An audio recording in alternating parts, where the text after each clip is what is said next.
Buongiorno e benvenuti. I'm Stefanie Smith from Lionard Luxury Real Estate, and I'm here today to show you this majestic castle for sale in the region Lazio. Check it out!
Today we are in the region Lazio, but we are in a strategic location because we are at the point where three regions touch: Toscana, Lazio, and Umbria.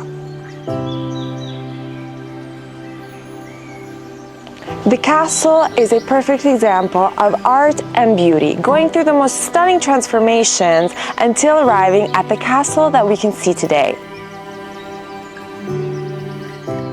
The castle was built on a plateau made up of a bank of lava that dates back to 800,000 years ago.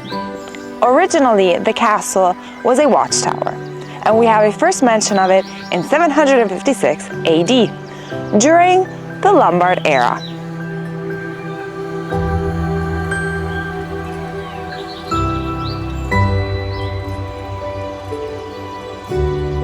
In medieval times, around the 1200s, the watchtower was flanked by another two towers, creating a medieval castle. However, the family that signed the history of this territory were the Monaldeschi family, of Germanic origins, based in Orvieto in 800 before Christ. They wanted to transform this medieval castle into a Renaissance palace. To do that, they adopted many changes, both structural and in style, such as the development of the north wing, the adding of two loggias, and lowering the towers.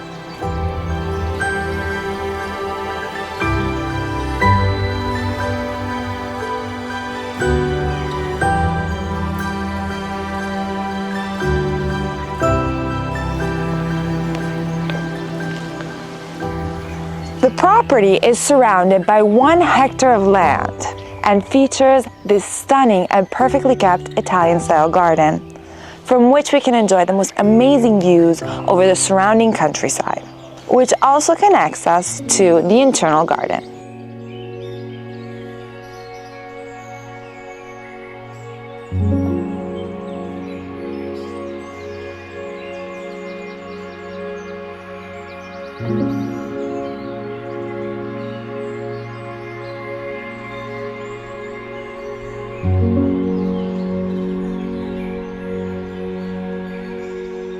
In 1884, Edward Cain d'Anvers purchased the palace and the surrounding estate that counted hundreds of hectares of land as well as a dozen of farmsteads.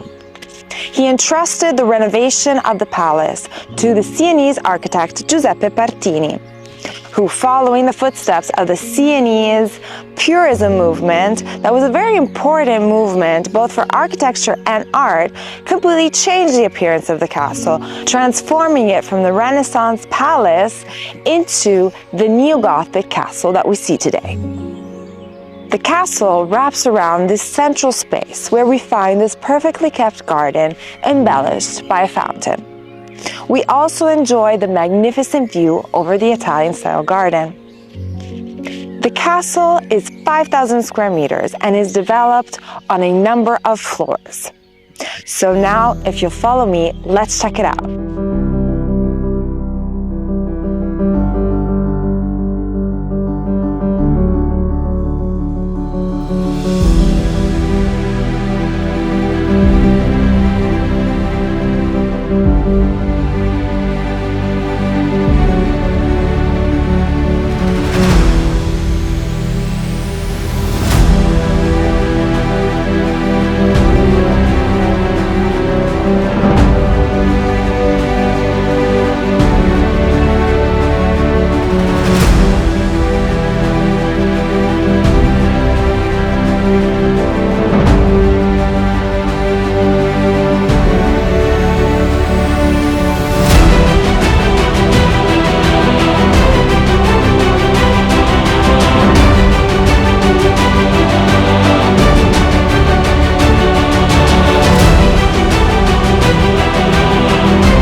The first thing that catches our eye are these stunning floors.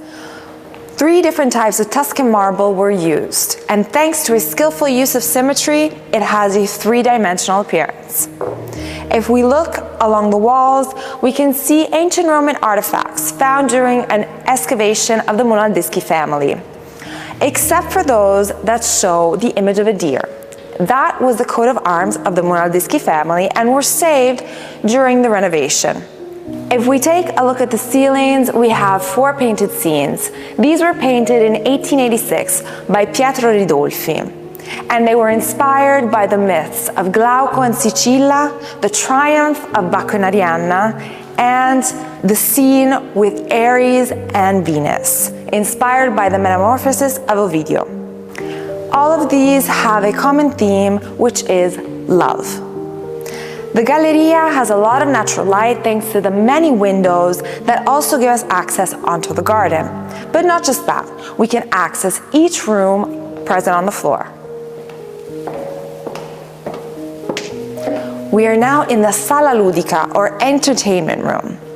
The door to the room boasts the coat of arms of the Cain family, and at the top is their family motto, Deus mecum nihil timeum. That means, if God is at my side, I fear nothing.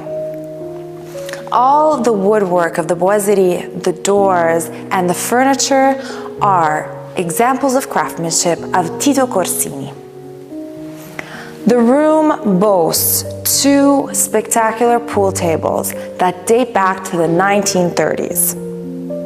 From this room, we can head towards a first dining room. This is a first dining room that was used for more informal meals. Also here we have beautiful geometrical designs on the floors by using different colored marbles from Tuscany. If we look up, the ceiling boasts stunning frescoes. The Cain family was a very rich family of bankers, and they traveled a lot, both for work and for pleasure. And each time they brought back either objects with priceless value or new inventions. New inventions because I'm talking about a very specific historical time period, that of the Second Industrial Revolution, where the world was changing very quickly. Here we have a window that is connected to the kitchen to ease the passing of dishes. And now, if you'll follow me, let's head towards the kitchen where we will see some of these inventions. The kitchen is divided into 3 distinct spaces. In this central space, we have this large table, and this is where the staff would enjoy their meals. It also has a wood-burning fireplace. To my left is a second room that features a large closet, and that was a first prototype of a fridge. In fact, each section of the closet was lined with marble, and on the bottom part inserted ice to maintain food. Over here instead is the heart of the kitchen. The kitchen has a dumbwaiter connected to the dining room on the piano nobile. One of the many innovations that are in this kitchen is the wood-burning stove. This was one of a kind and could be considered as the predecessor of a kitchen island. The fact that it was detached from the wall was exceptional because by moving around it made preparing meals much more efficient. Another interesting fact of the kitchen was that it always had hot running water thanks to the presence of a boiler. And at that time, it was actually one of a kind. So if we consider these details in that historical period, this was actually quite innovative. But now, if you'll follow me, let's continue the tour. To reach the piano nobile, we are going to head up this prestigious staircase Imbrecciato di Carrara that wraps around the space. If we take a look at the ceiling, in the center is the coat of arms of the Cain family, and round it is their family motto, Deus mecum nihil timeo.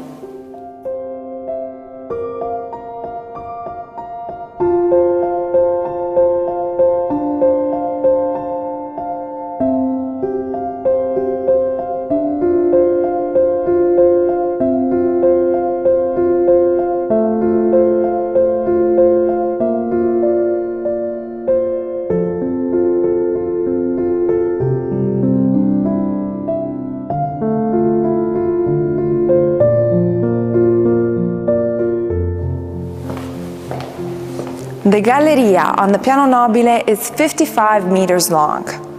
This space is impressive, embellished by frescoes from Ridolfi. On the one side of the Galleria, we have 4 scenes that represent each season. And each season has a dedicated marble bust representing a deity. On the opposite side are 4 images of the castle and its surroundings. If we take a look at the ceiling, in the center we have 4 scenes of the 4 moments of the day, and also 4 bas-reliefs of the elements in nature. The Galleria is filled with natural light thanks to the many windows. And also here we have beautiful marble floors with geometric designs. Just like downstairs, the Galleria gives us access to each room on the floor, which are internally connected one to the other.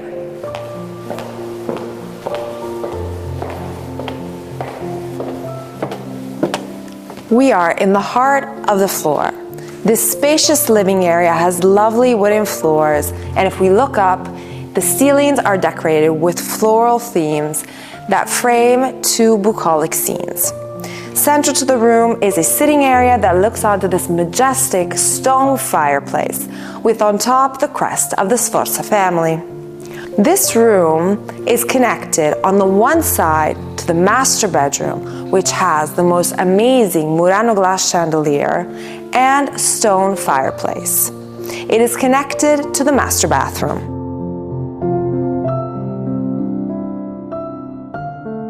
While on the other side is the study.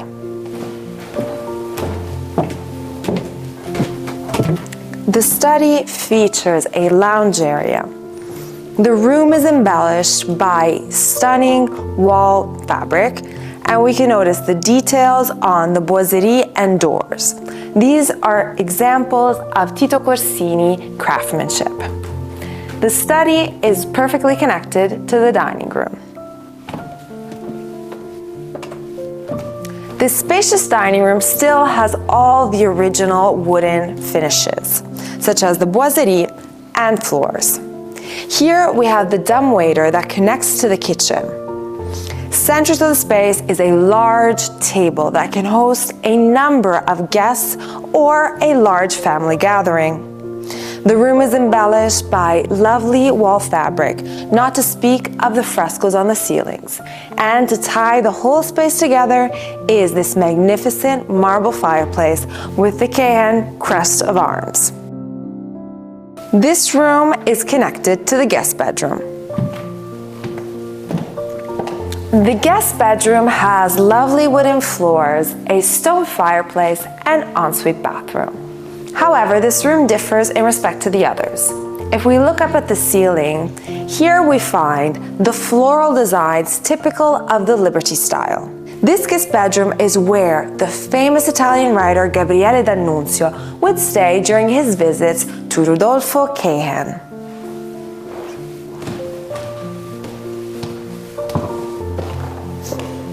From the guest bedroom, we are back in La Galleria. Here we have a beautiful painting that was born from the collaboration between Ridolfi and D'Annunzio. In fact, the painter shows a scene of one of D'Annunzio's productions. We are now heading towards the south wing of the castle, which was dedicated to Ridolfi, thanks to his contribution to embellish and make the castle the elegant property that it is today. Right now, we are in a common area that enjoys a magnificent view over the countryside. The south wing of the castle features 3 rooms. The first that we encounter is the bedroom where Ridolfi stayed while creating his masterpieces. Each of these rooms has beautiful wooden covered ceilings and cotto floors. Adjacent to the bedroom is a room dedicated to his sketches, while at the end of the wing is a lovely living area with marble fireplace, double exposure that lets in a lot of natural light. And this room is dedicated to the portraits of both Ridolfi's wife and himself.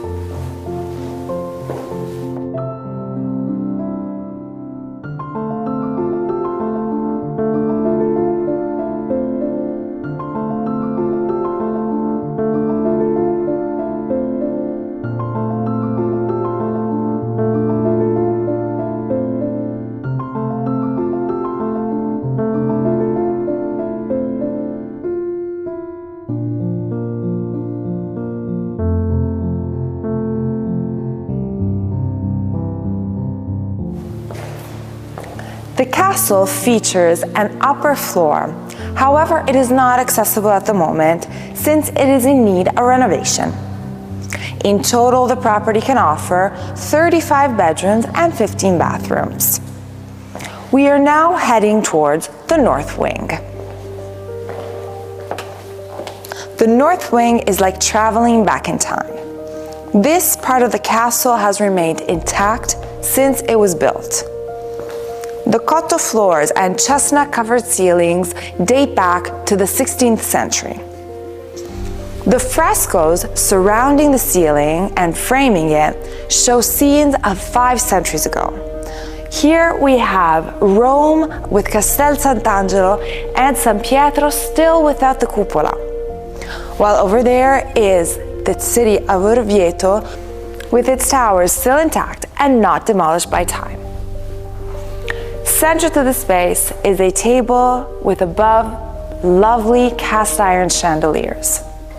And the table looks onto this majestic stone fireplace.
That's all for today. I hope you enjoyed yourself as much as I did.